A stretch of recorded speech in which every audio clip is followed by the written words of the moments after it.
This, my friends, is the PCT. I feel on top of the world. Oh no, it's happening again. Trouble sets in, waiting for the dividend. Hello, my trail name is River, and today I want to talk to you about some tips and tricks and goal setting that you can use not only to start your through hike, but be successful and get to the end and finish. I think the idea of taking on a through hike like the Pacific Crest Trail, the Continental Divide Trail, or the Appalachian Trail, it's a pretty big deal, and people always ask me about why I did it, or how did I manage to do something that big, or things like that. So I thought, awesome, let's share some of my tips. I think my first one is dream big.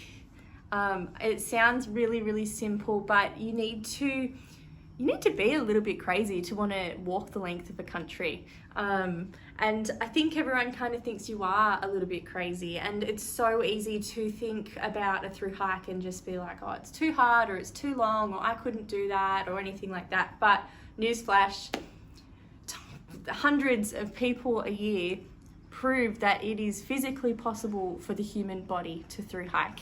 So that means that you can do it. End of story. Don't let anything hold you back, but you need to actually believe in it for yourself. So give yourself that chance to dream. Really start to be like, what would it be like if I through hike? Give yourself a chance to manifest it and visualize it and daydream in it, and really think about what would it be to hike every single morning, to wake up for almost 6 months straight and be in a tent and pack up my tent and walk all day till you're utterly exhausted, keep walking beyond that, cook dinner on a stove, put up a tent and go to bed and sleep out there, and be in that routine for almost half a year. I think it wasn't until I really put myself in the idea of it that I thought, oh wow, I think I can do this. And it did. It started out as this little spark in me of like, oh, that sounds exciting. And the more I thought about it, the more I realized that, wow, I really want that experience. And then I started to really believe in myself and the fact that I could achieve it. So just allow yourself to dream and grow into the idea of you actually being out there and making it happen. A really big one is have your why. Know why you're going out there. Know why you want to walk to Canada or wherever the destination is of your hike. This is so personal and so unique to everyone. I had two reasons. They don't need to be big, but they need to be true to you. So I wanted to meet the person that I would be at the end of an experience like that. And I was really, really drawn to that idea. It doesn't sound like much, but it's really powerful. And the other thing was that the idea of hiking the trail gave me butterflies. And I really believe that you should pursue the things that give you butterflies. So that made me pretty relentless in just going for it and trying to achieve this goal. And that really helped me step off the ledge and do the big drastic things like quit my job, tell my family, not in that order, and really make it start to be a reality for it. So touching on the dream big, I think you need to really believe in yourself and the fact that you can do it. I draw back on my experience of hiking the PCT, and I had no doubt in my mind that I would get to the end, and I was really excited to find out if I could. I believed I really could, but I also knew that things like injury were beyond my control to a degree, or things come up, and they certainly did.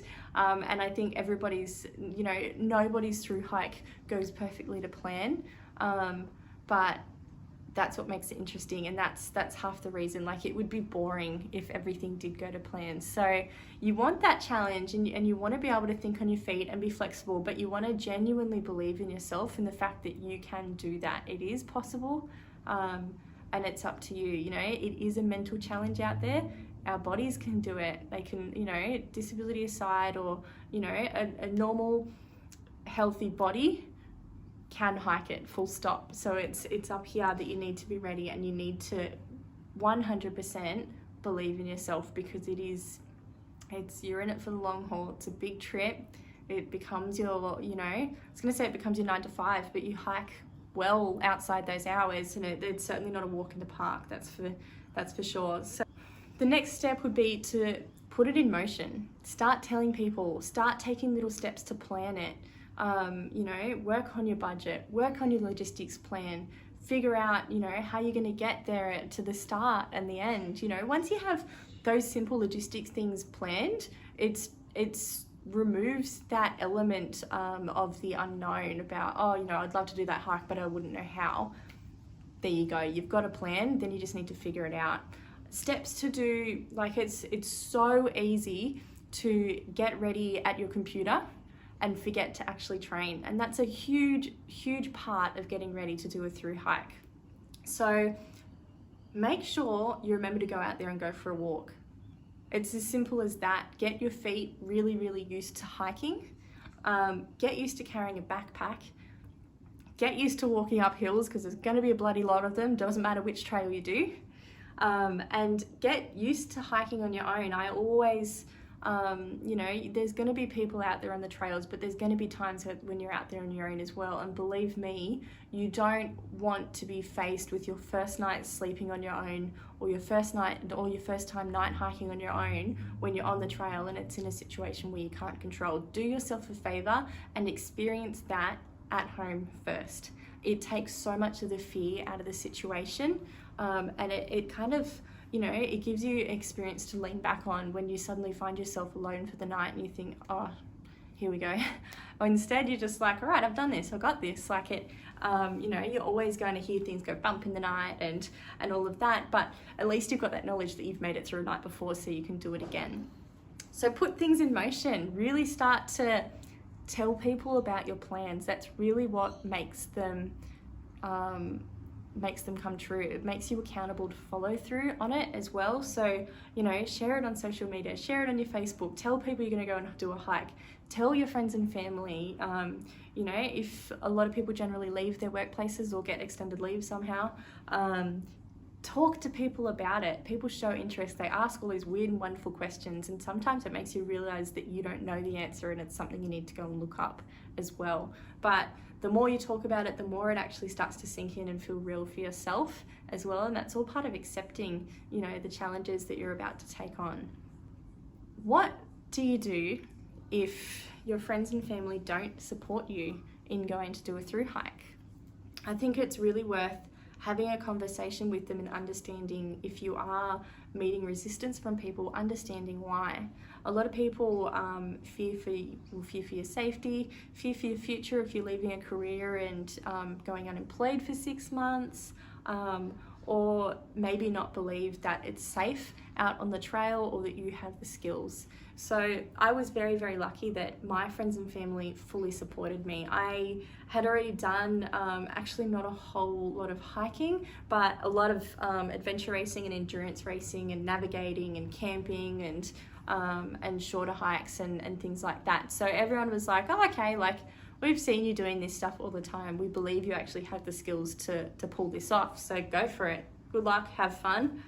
It's up to you to make sure you are arming yourselves with those navigation skills and with those camping and first aid, emergency response, swift water, you know, arm yourself with all of that information and knowledge before you leave. It gives your friends and family so much peace of mind, and it keeps you safe in really tough situations. Nobody plans for accidents to happen, but they're a fact of life. They do happen, so at least help yourself be able to deal with them.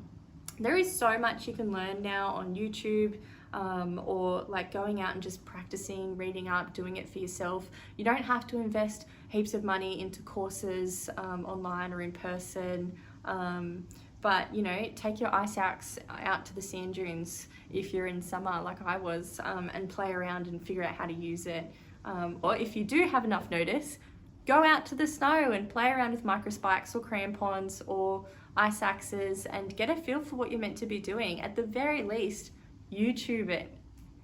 There's so much free information there, and you doing all of those steps will gain so much more support from the people around you. There's one last thing with 2 steps in it, I suppose, that I did for my through hike that really, really helped me in the process of goal setting while I was out there.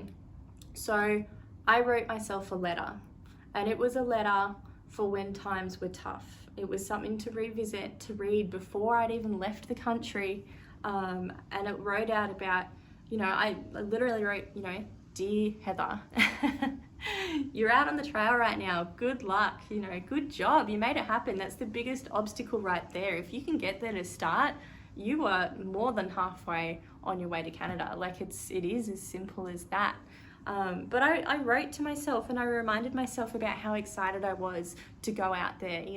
When you're doing something like that for so long and it's your day-to-day life and it becomes really mundane and really challenging and tiring, you get worn down. You forget about the fact that you're lucky to be there. You just get tired and cranky. So remind yourself about the life that you left, the amazing time you're expecting to be having on the trail. Your reasons of why you were out there, and a message that you want to tell yourself if you're thinking about quitting. So I never did actually think about quitting the trail, and like a lot of people do drop off on the trail, but I often reread my letter. And I sometimes wonder if that was what kept me so inspired and motivated to keep going, because I was always reminding myself of the excitement that I had to go and hike the PCT. And now I was literally living my dream. I was making it happen. So it was this big adventure the whole time while I was out there. And then the other thing that I did was I asked my closest friend, both my sister and my best friend, to write me a letter as well. And those were the letters that when I really felt like giving up and thought I've got a decision to make right now, that was when I read my letter, because guaranteed that's not going to be a time where you have phone reception or you can just call up your friends and family back home and say, hey, look, I'm thinking I'm really homesick and I'm going to quit. You don't have that option. Carry this letter. I never actually opened the letters. I got all the way to Canada and I read them from the safety of like a bed at my auntie's place. But when I read them, while I was really glad that I didn't have to open them, they were perfect, and they managed to write everything I would have needed to hear in that situation, and it was everything that they would have said to me if I called them at the time when I was if I was considering leaving the trails. So just having that up my sleeve and knowing that if I needed it or not, it really made me think about, no, like, this isn't the worst I think it's going to be. And it gave me that sense of perspective of like, is this bad enough to open a letter? No, I can deal with this. And I kept hiking. So it just became a measure of what the experience was and how challenged I was or not as well.